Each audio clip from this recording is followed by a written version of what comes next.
Good morning. It's exciting to see you all here.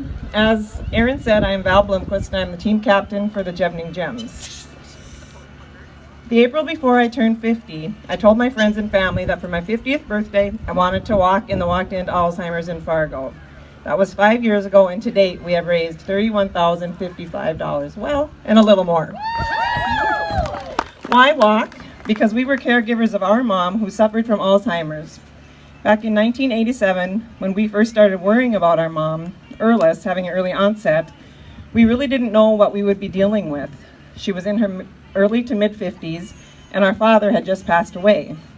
The doctors thought her memory issues were due to the loss, but as time went on, we saw that it was not the case.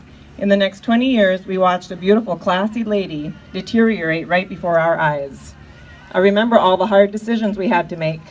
Putting her on Alzheimer's medication, telling her she can't be in charge of her own finances, telling her she can't drive, and the worst decision of all, when we had to put her in the nursing home. It was a hard decision to make. Mom lived with me, and my siblings and their spouses were very supportive and helpful. We went through a lot of situations where they would tell me, when the time is right, they will support my decision. I was fortunate as I owned a clothing store in Halleck, so it was easy for Mom to come and spend the day with me. She loved it there, but we would chuckle when we would find clothing she liked tucked away somewhere. I remember May of 1997 when my sisters and I brought Mom to a doctor in Minneapolis. She stumbled through the questions and we knew what was happening. He confirmed it. It was then our job to try and explain it to her. She took it pretty good. She cried, and we laughed. It was in the cities where my sister had to tell her she could no longer drive, and she was blamed for that till the day she died. That'd be me.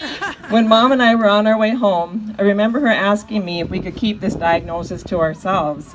I agreed, but the sad thing is that the people in our small community already knew. They were already watching out for her and doing what they could to help out. She was home with me until October of 1998. I remember that morning and how hard it was on all of us. Mom was 66. We were wondering if we had made the right decision, and she walked out with a floral skirt and a non-matching jacket. This was not our mom. She loved clothing and she knew how to put it together. We took this as a sign from God that we had made the right decision. I remember the first time she didn't know me. It was Christmas Eve, and I hugged her and said, "Merry Christmas, Mom," but all I got back was the blank stare. I was devastated. We have heard Alzheimer's called the long goodbye.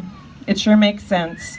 All the firsts that happened and how it affected each one of us kids started at the onset and ended the day she went to heaven to join our dad. We knew at that time she was singing with the heavenly choir with her beautiful older sister Lois. Today we walk not only for our mom and our aunt, but we walk for ourselves and our children and grandchildren. I am very close to the age Mom was when she started to show signs. As a child of someone who has suffered from Alzheimer's, the disease scares me. Not so much for me, but for those who would have to take care of me. We ask ourselves, why do we walk?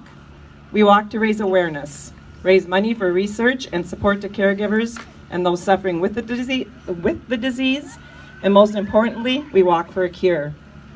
Life sometimes throws us curveballs that we aren't expecting, but through it all, we march on.